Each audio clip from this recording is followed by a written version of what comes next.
Friends, let's continue with our quiz. How much do we know about Abram's life?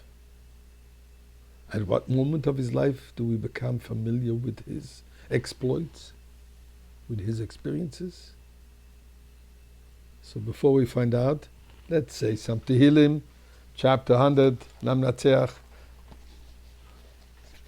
Excuse me. Mizmor lesoida, horiu l'Adonai kol haaretz ivdos Adonai b'simcha.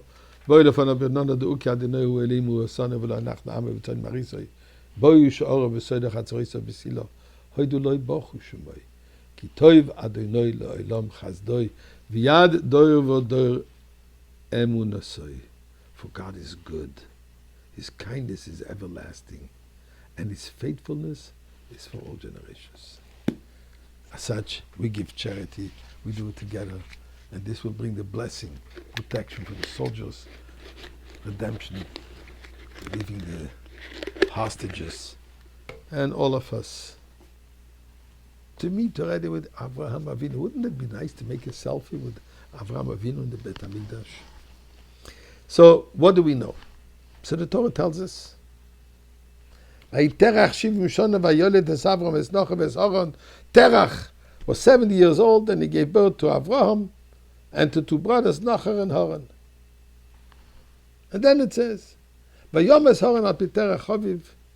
Haran passed away, Be'eretz Moladetoi be'ur Kasdim. Haran, the younger brother of Avraham Avinu, passed away while his father was alive in the city of Kasdim. And then it says, Avram married Sarah. Sarah was barren. And then it says they left Ur Kasdim and they came to the land of Canaan. That's basically all we know about the early life of Avraham Avinu. Now I said early life. By the way, this early life was 75 years.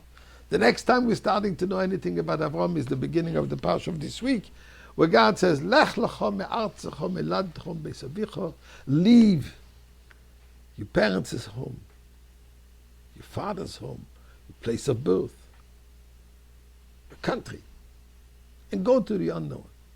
All we know, this was at the age of 75, all we know from before, like a tiny little footnote of history.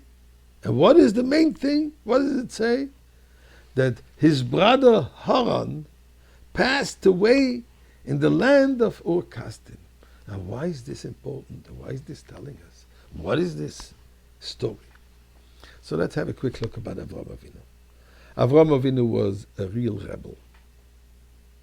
Avraham Avinu was revolutionary against the establishment. Establishment at that time was idol worshipping. In fact, his father Terach was a worshipper.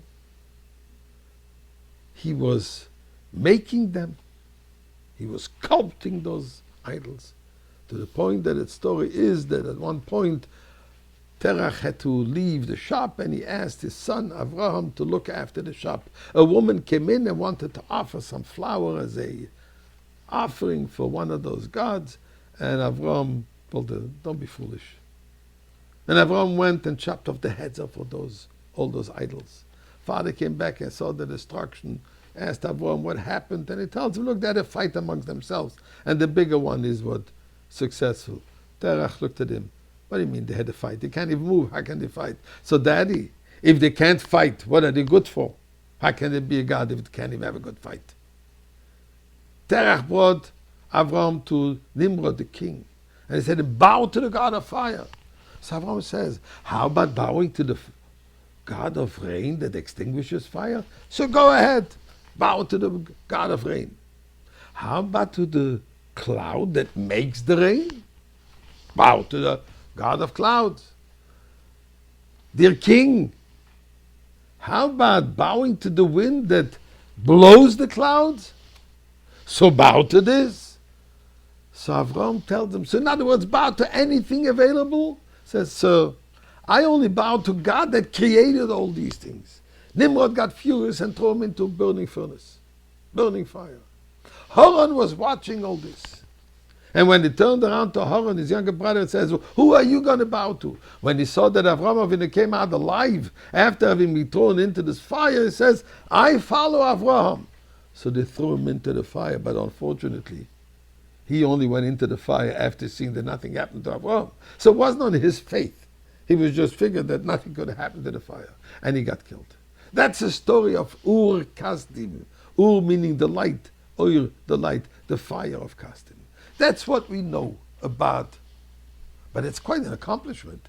He was already, since the age of 3 till 75, he was already teaching monotheism. Nothing of this is mentioned. All that's mentioned is suddenly, Lech lecha mi'artzecha. Why? So friends, if God forbid tomorrow we will still not be able to make a selfie with Avraham Avinu in the Beis HaMikdash, we'll discuss it.